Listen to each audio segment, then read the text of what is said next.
हाय developers. सो react native के इस part में हम लोग बात करने वाले हैं स्टेट के बारे में।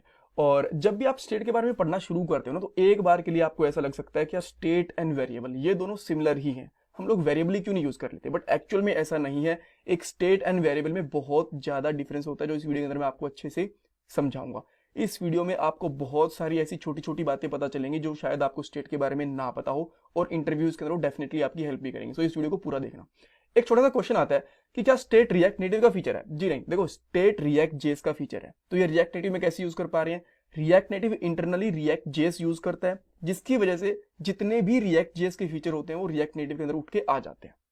ऑल राइट, सो इसीलिए हम लोग स्टेट, प्रोप्स, कंपोनेंट वगैरह सब कुछ रिएक्ट नेटिव के अंदर भी यूज कर पाते हैं। क्लियर? अब सेकंड क्वेश्चन आता है कि स्टेट होती क्या है। देखो ये एक ना इंफॉर्मेशन होल्डर होता है एक कंपोनेंट के अंदर। जैसा एक वेरिएबल होता है ना, उसके अंदर हम लोग कुछ भी इंफॉर्मेशन को होल्ड कर सकते हैं, किसी का नेम, एज, एड्रेस, कुछ स्ट्रिंग वगैरह कुछ भी होल्ड कर सकते हैं ना एक वेरिएबल के अंदर इंफॉर्मेशन। सेम इसी तरीके से स्टेट के अंदर भी हम लोग कोई भी इंफॉर्मेशन, किसी का नेम, एज, कोई स्ट्रिंग, किसी का एड्रेस, सिटी का नेम, स्किल्स वगैरह कुछ भी स्टोर कर सकते हैं। अब एक क्वेश्चन आता है कि स्टेट एंड वेरिएबल के अंदर क्या डिफरेंस होता है।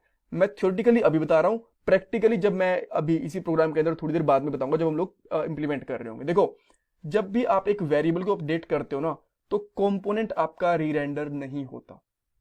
जब भी आप एक स्टेट अपडेट करते हो, उसके अंदर दोबारा से कोई वैल्यू पुश करते हो, तो आपका कंपोनेंट रीरेंडर होता है। अब रीरेंडर का मतलब क्या है, डोंट वेरी, आपको अभी पता चलेगा। कुछ चीजें और बता देता हूं। एक स्टेट को आप आउटसाइड कंपोनेंट यूज नहीं कर सकते, और ये इंटरव्यूज के अंदर भी पूछा जाता है। राइट, मान लो आपके पास 4 कंपोनेंट है, आपने एक स्टेट डिफाइन कर दी कंपोनेंट ए के अंदर, तो क्या आप वो बी के अंदर यूज कर पाओगे?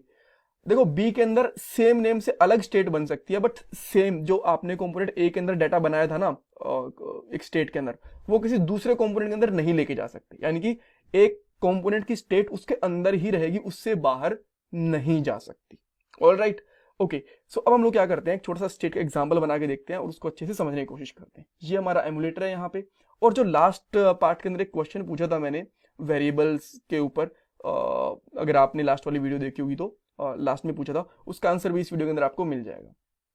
सो मेरे पास यहाँ पे app.js एक कंपोनेंट है, तो इसको मैं यहाँ पे जस्ट इस तरीके से बंद कर देता हूँ, ताकि मेरे पास थोड़ा स्पेस ज्यादा हो जाए काम करने के लिए। राइट, तो मैं यहाँ पे सबसे पहले स्टेट को बनाता हूँ, स्टेट को डिक्लेयर करता हूँ। तो वो कैसे कर सकते हैं? देखो रिएक्ट जेएस के अंदर से ना आपको एक हुक निकालना पड़ेगा, ठीक है, जिसको हम लोग बोलते हैं यूज स्टेट, इस तरीके से। ठीक है, अब आप कोई भी एक वेरिएबल डिक्लेयर कर लो, कॉन्स्ट। एनीवेज मैंने यहाँ पे कॉन्स्ट लिया है, बट आप चाहो तो स्टेट वेरिएबल या फिर लेट होता है उसको भी डिक्लेयर कर सकते हो, कोई फर्क नहीं पड़ता। राइट, तो इसके अंदर आप इस तरीके से एक एरे लोगे और उसको यहाँ पे इक्वल कर दोगे यूज स्टेट, जो आप लोगों ने यहाँ से इंपोर्ट करा है। और यहाँ पे जो भी आप डिफॉल्ट वैल्यू देना चाहते हो वो दे सकते हो, अदरवाइज इसको ब्लैंक छोड़ दो तो डिफॉल्ट वैल्यू अनडिफाइंड चली जाएगी। इसके अंदर ना फिर जो एरे बनाया आपने, इसके अंदर आपके पास 2 प्रॉपर्टी आएंगी। जैसे कि आप बनाना चाहते हो नेम, एक आपने नेम रख लिया, उसके बाद में आप यहाँ पे लिखना चाहते हो सेट नेम। ठीक है, तो जब भी आप इस स्टेट को कहीं यूज करोगे, कहीं प्रिंट करोगे, तो आपको जो फर्स्ट नेम है ना ये वाला यूज करना है।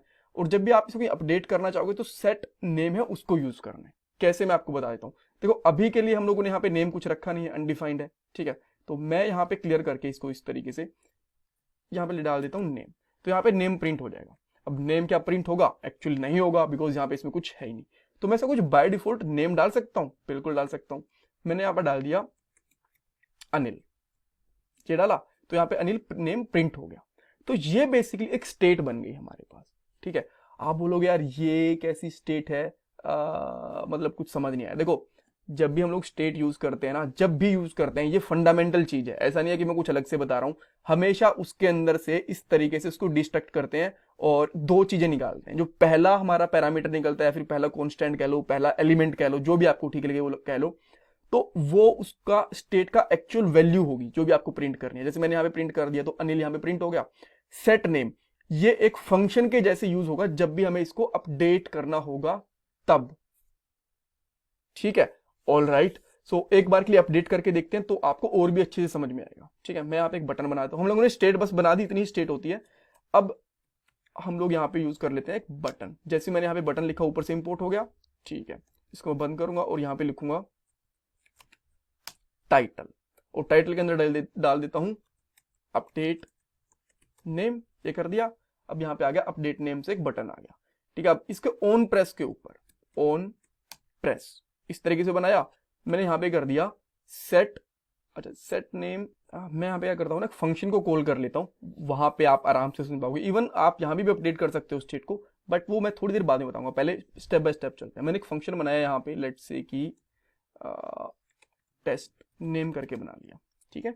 इस फंक्शन को मैं यहाँ पे कॉल कर सकता हूँ। इस फंक्शन को मैंने यहाँ पे रख दिया, लेट्स से इसको नॉर्मल फंक्शन बना देता हूँ इस तरीके से, ठीक है। आप चाहो तो एरो फंक्शन भी बना सकते हो, और उसका नाम मैंने यहाँ पे रख लिया टेस्ट नेम, ठीक है, कोई दिक्कत नहीं है। अब इसके अंदर मैं यहाँ पे क्या करता हूँ, सेट नेम जो यहाँ पे लिखा हुआ है ना हम लोगों ने यहाँ पे, इसको मैं यहाँ पे लिख दूंगा, और यहाँ पे जो भी नाम डालूंगा, जैसे मैंने यहाँ पे डाल दिया सिद्धू, ठीक है, इस तरीके से। और यहाँ पे डाल के इसको मैं एक बार के लिए फॉर्मेट कर देता हूँ कोड को इस तरीके से, ठीक है। अब मैं इसके ऊपर क्लिक कर रहा हूँ, जैसे ही मैं अपडेट नेम के ऊपर क्लिक करता हूँ तो आप देख सकते हो सिद्धू के अंदर चेंज हो गया, ठीक है। ऑल राइट, तो हुआ क्या था एक बार के लिए फिर से देख लेते हैं, बिकॉज जो बिल्कुल फ्रेश होंगे उनको थोड़ी दिक्कत आ सकती है। हम लोगों ने एक स्टेट यूज स्टेट को ऊपर से निकाला, इसको हम लोग हुक बोलते हैं। जहां पे भी आपको यूज लिखा हुआ मिल जाए ना रिएक्ट जेएस के अंदर या फिर रिएक्ट नेटिव के अंदर, दैट मीन्स वो एक हुक है, ठीक है। अब ये स्टेट हुक है, इसको मैंने इंपोर्ट करा। इंपोर्ट करने के बाद हमने इसकी बाय डिफॉल्ट वैल्यू दे दी भैया अनिल। अब अनिल इस यहाँ से दो चीजें निकालेंगे, एक तो जो फर्स्ट पैरामीटर होगा, इवन ऐसा कोई जरूरी नहीं है कि मैंने नेम ही निकाला, मगर यहाँ पे एक्स भी निकालता इस तरीके से तो भी एक्स भी चलता, यहाँ पे मैं एक्स डाल देता इस तरीके से, ठीक है।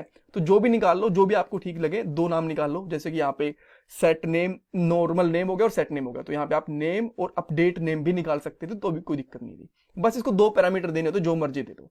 तो हमने जो नेम निकाला वो स्टेट का बाय डिफॉल्ट उसकी वैल्यू गेट करेगा और प्रिंट कर देगा, जहां भी हम लोग उसको इस तरीके से प्रिंट करवाने की कोशिश करेंगे। तो इसने प्रिंट कर दिया पहले, अगर मैं इसको सेव करता हूं तो फिर से यहाँ पे अनिल आ जाएगा, ठीक है। इसको मैं रिफ्रेश कर रहा हूं जस्ट, यहाँ पे आ गया।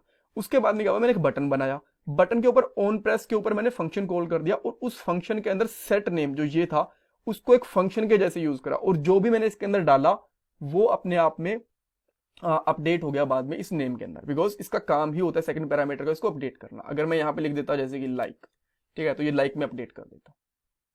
ऑलराइट, अब ये रिफ्रेश हो रहा है, जैसे मैं इस पर क्लिक करूंगा तो इसने लाइक के अंदर अपडेट कर दिया। ऑलराइट, सो इस तरीके से सिद्धू के अंदर अपडेट हो गया। अब यहाँ पे आपके पास कुछ क्वेश्चन आ सकते हैं। पहला क्वेश्चन ये कि यार मैंने नेम इस तरीके से यूज करा, ठीक है। अब मैं ना यहाँ पे कॉन्स्ट या फिर लेट ले लेता हूँ, बिकॉज कॉन्स्ट थोड़े अपडेट करने मुश्किल होते हैं। लेट डेटा, ठीक है, इस तरीके से रखता हूं, और इसके अंदर ही मैं डाल देता हूं सिंपली कुछ भी नेम, जैसे कि मैंने यहां पे डाल दिया सैम। अब ये भी तो यहां पे प्रिंट हो जाएगा।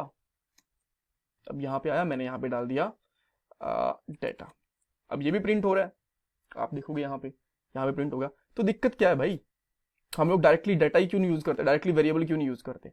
अब देखो दिक्कत कहां है। अब आप यहां पे आए, आपने क्या करा, डेटा को पीटर करा इस तरीके से, आपने डेटा को क्या करा, पीटर करा, ठीक है। अब इस डेटा को मैं अपडेट करके दिखाता हूं यहाँ पे कि डेटा अपडेट होगा कि नहीं होगा। इवन लास्ट वाले पार्ट के अंदर भी यही क्वेरी थी कि अपडेट क्यों नहीं हो रहा, जिसका आंसर मैं भी आपको दूंगा अभी।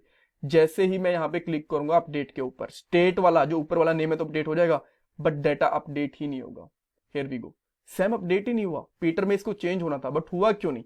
रीजन ऐसा है कि देखो जैसे ही हम लोग स्टेट को अपडेट करते हैं ना, तो जो आपका कंपोनेंट होता है ये एक बार के लिए फिर से चेक होता है, रिएक्ट जैसे इसको फिर से फ्रेश करते हैं कि भाई जो जो तुम्हारी वैल्यू अपडेट हुई है ना उनको फिर से चेंज कर दो पूरे कंपोनेंट के अंदर, ठीक है। तो जैसे ही मैंने इस टेस्ट फंक्शन के ऊपर क्लिक करा, सबसे पहले मेरी स्टेट अपडेट हुई। स्टेट रिएक्ट जिसका फीचर इसने बोला भाई जहां जहां पे भी नेम लिखा हुआ है ना वहां पे, और उसकी बाय डिफॉल्ट वैल्यू अनिल थी, उसको चेंज कर दो जाके सिद्धू। तो इसने यहां पे क्या करा, सिद्धू को चेंज कर दिया। बाद में क्या हुआ, जब डेटा अपडेट हुआ तो उसके बाद में ये पीटर का पीटर ही रह गया, सॉरी सैम का सैम रह गया, चेंज ही नहीं हुआ। बिकॉज वेरिएबल को जब भी हम लोग कुछ वैल्यू असाइन करते हैं ना, उसके बाद में हमारा कंपोनेंट रीरेंडर होता ही नहीं है, अपडेट होता ही नहीं है, कोई भी वैल्यू चेंज ही नहीं होती, ठीक है। तो इस वजह से क्या हुआ, जो वेरिएबल था उसका डाटा अपडेट नहीं हुआ, स्टेट का डाटा अपडेट हो गया। और यही एक डिफरेंस होता है वेरिएबल एंड स्टेट के अंदर। जब भी आप एक वेरिएबल यूज करोगे तो आपका कंपोनेंट के अंदर डाटा अपडेट नहीं होगा जब भी आप उसको अपडेट करोगे। कभी अपडेट हो जाता है बट वो एक्सेप्शनल केसेस होते हैं, मैं कभी बाद में समझाऊंगा आपको कि किस तरीके से होता है, बट वो सही तरीका नहीं है, बिल्कुल भी बहुत ही ज्यादा बेकार तरीका होता है। बट जब भी आपको डाटा यूज करना होता है तो स्टेट यूज करो, अपने आप कंपोनेंट आपका रिरेंडर होगा और परफेक्टली काम करेगा।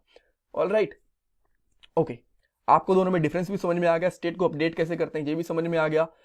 एक चीज और मैं आपको बताता हूं, अगर आपके पास यहाँ पे दो कंपोनेंट है, मान लो एक और कंपोनेंट है और यहाँ पे आपने स्टेट डिफाइन करी, नेम जैसे स्टेट बनाई, तो क्या आप उसके अंदर इसी स्टेट को प्रिंट करवा सकते हो? जब आप नेम प्रिंट करोगे तो क्या वहां भी अनिल दिखेगा? जी नहीं, इस स्टेट का डाटा इसी कंपोनेंट के अंदर रहेगा, इससे बाहर नहीं जा सकता।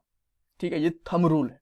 और ये इंटरव्यूज के अंदर पूछा जा सकता है कि क्या आप एक स्टेट का डाटा शेयर कर सकते हो? स्टेट का डाटा कभी भी शेयर नहीं कर सकते, प्रोब्स का डाटा शेयर कर सकते हैं। अब प्रोब्स क्या होते हैं वो हम लोग आने वाले पार्ट्स के अंदर पढ़ेंगे। ठीक है, अभी के लिए हम लोग उसको नहीं पढ़ रहे बिकॉज हमारा यहाँ पे फोकस था स्टेट के ऊपर। So that's all for this part. और मैं आपसे रिक्वेस्ट करूंगी अगर आप लोगों ने चैनल को सब्सक्राइब नहीं करा तो प्लीज चैनल को सब्सक्राइब करो, वीडियो को लाइक करो एंड कमेंट सेक्शन में अपना फीडबैक दो। Thank you guys, thank you so much.